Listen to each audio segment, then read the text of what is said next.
पाठ का नाम है भारत की नारी, पृष्ठ संख्या 19। पृष्ठ संख्या 19। इस कविता के रचयिता चंद मदरासी है। रचयिता जन्म उत्तर प्रदेश में सन 1922 में हुआ। 1922 లో జన్మించారమ్మా। आप दक्षिण भारत हिंदी प्रचार सभा के पुराने प्रचारक हैं। ఈయన దక్షిణ భారత హిందీ ప్రచార సభకి ప్రచారకులుగా ఉన్నారు। ప్రచారక అంటే నేను ప్రచారకులు అలా। आपने जोरदार, निर्मला, अंकन आदि पत्रिकाओं का संपादन किया। వీరు జోర్దార్ అని వారపత్రిక, నిర్మలా అని మాసిక పత్రిక, అంకన్ అనే 3 నెలలకు వచ్చే పత్రికలకి సంపాదకత్వం వహించారంటే ఎడిటర్గా ఉన్నారు। आप सन 1978 में स्वर्ग सिधारे।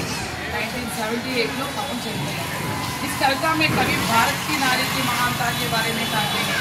ఈ కవితలో कवि का नाम क्या है? భారతదేశంలో స్త్రీ యొక్క గొప్పతనాల గురించి వర్ణించారు। మరి నేను ప్రశ్నలు అడుగుతా చెప్పాలి। आदि काल से पूजती आई इस धरती पर नारी, जब जब भी इतिहास टटोला नरसे पलड़ा भारी। చూడండి, ఆది కాలం నుంచి కూడా మన భారతదేశంలో స్త్రీ పూజించబడుతుంది। ఎప్పుడు చూసినా ఈ భూమి మీద చరిత్ర చూసినా నరసే పలడా భారీ, నరుడికి పోటీగా ఉంది, పెద్ద ఎత్తున పోటీగా ఉంది। इसी ने सब कोमल तत्वों से जिसका अंग बनाया, सुंदरता के सार भाग्य से जिसका रूप सजाया। భగవంతుడు ఎంతో సెన్సిటివ్గా స్త్రీని చక్కగా అందంగా చక్కగా అలంకరించాడు। ममता, दया और करुणा का रस डाला इस तन में, उसी विधाता ने साहस बल भरा अपरिमित मन में। ये భగవంతుడైతే మమత, దయ, కరుణ ఈ శరీరంలో నింపాడో, స్త్రీ శరీరంలో అదే శరీరంలో అదే మనసులో సాహసం, బలం అపరిమితంగా నింపేశాడు మనసులో। దేవోं की सत्ता भी जिसके सम्मुख आकर हारी। దేవోं की सत्ता भी, దేవుళ్ళు కూడా ఈవిడ ముందు ఓడిపోయారు అన్నమాట। ఎవరి ముందు? స్త్రీల ముందు। ఎవరు? దేవుళ్ళు కూడా ఓడిపోయారు స్త్రీల ముందు। जब अबोध नरपिंड रुदन कर इस धरती पर आया, तब नारी ने ही कर दी थी उसकी कंचन काया। చూడండి, అమాయకమైన నరపిండాన్ని భూమి మీదకి వేసేది స్త్రీయేనా? ఆ స్త్రీ ధరతీ పర్ ఆయా, ఆ పిండం ఎప్పుడైతే బయటకు వచ్చిందో భూమి మీదకి, తब नारी ने ही कर दी थी उसकी कंचन काया। ఆ చిన్న పిండాన్ని బంగారపు శరీరం లాగా తయారు చేస్తున్నారు అంటే ఉన్నతుడిగా మారుతుంది। ఎవరు? నారి। अपने सुख बलिदान किए थे जिसने नर के ऊपर, తన సుఖాన్ని కూడా ఆ మగవాడి కోసం తన సుఖాన్ని కూడా త్యాగం చేస్తుంది నారి। అవునా కాదు? అమ్మని చూశారు కదా మీరు, నాన్న కోసం ఎన్ని త్యాగాలు కావాలి। अपने पैरों खड़ा किया था इस नर को धरती पर, తన సొంత కాళ్ళ మీద నిలబడేట్టుగా చేసేది కూడా తల్లే కదా। తల్లి, అమ్మ, భార్య రగా। इस अंचल में हरिहरि ब्रह्मा केले पर किलकारी, ఆవళ్ళలోనే హరి బ్రహ్మ వీళ్ళందరూ కూడా అమ్మఒళ్ళో పెరిగిన వాళ్ళే కదా। అవునా? ప్రథమ పురుషుకో దియా జాగరణ మంత్ర ఇస్త్రీ నారి। ఈ నారీనే మొట్టమొదట పురుషుడికి మంత్రాన్ని వల్లించింది। రవికి గతికో రోక్ దియా కాయే కిసి నారీని, ఇదే స్త్రీ సూర్యుడి గమనాన్ని కూడా ఆపేసింది।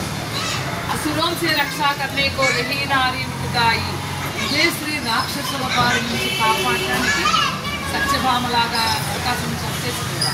इसने ही आ भस्मासुर से शिव की जात बचाई, ఇదే నారి భస్మాసురుని నుంచి శివుణ్ణి కాపాడింది। అవతారీ నామం మే ఆతి నర్సే పహలే నారి, ఏ పేరన్నా చూడండి ముందు స్త్రీ పేరే ఉంటుంది। ఏమంటాం? సీతారాముడు అంటాం, అవునా? ఇంకా స్త్రీ పేరు పెట్టే తర్వాత పురుషుడి పేరు వస్తుంది। అవునా కాదా? అవునా? ఎవరు? రాధాకృష్ణ। Very good, Radhakrishna. वीरों ने निर्माण इसी नारी के बल से पाया, పెద్ద పెద్ద వీరులు తయారయ్యారంటే ఈ నారి యొక్క నిర్మూలంగానే కదా।